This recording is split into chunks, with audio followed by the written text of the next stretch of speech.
સુરતના લિંબાયત પોલીસ દ્વારા લિંબાયત વિસ્તારમાં ફૂડ પેટ્રોલિંગ હાથ ધરવામાં આવ્યું। અસામાજિક તત્વો પર લગામ અને કાયદો વ્યવસ્થા જળવાઈ રહે તે માટે પોલીસ સજ્જ બની સંવેદનશીલ વિસ્તારોમાં પોલીસ દ્વારા સઘન પેટ્રોલિંગ કરીને લોકોમાં સુરક્ષાની ભાવના મજબૂત કરાઈ છે।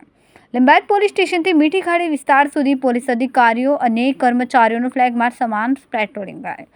લિંબાયત પોલીસ ઇન્સ્પેક્ટરની હાજરીમાં પોલીસ ટીમ રસ્તા પર ઉતરી શંકાસ્પદ લોકો અને વાહનો પર ખાસ નજર રાખવામાં આવી રહી છે। વિસ્તારમાં વાહન ચેકિંગ ડ્રાઈવ પણ હાથ ધરાતા નિયમ તોડનારાઓમાં ફફડાટ ફેલાયો। માનनीय सीपी साहेबની સૂચનાથી આવનારા દિવસોમાં સુરત શહેરના અલગ અલગ વિસ્તારોની અંદર કોમ્બિંગનું આયોજન કરવામાં આવનાર છે, જેના ભાગરૂપે આજે લિંબાયત પોલીસ સ્ટેશનથી એમની શરૂઆત કરવામાં આવી રહી છે। અલગ અલગ વિસ્તારોના એરિયા પસંદ કરીને એમની અંદર અમે જીપી એક્ટ 135 મુજબ અને બાકી એમબી એક્ટ મુજબની કાર્યવાહી કરવામાં આવશે।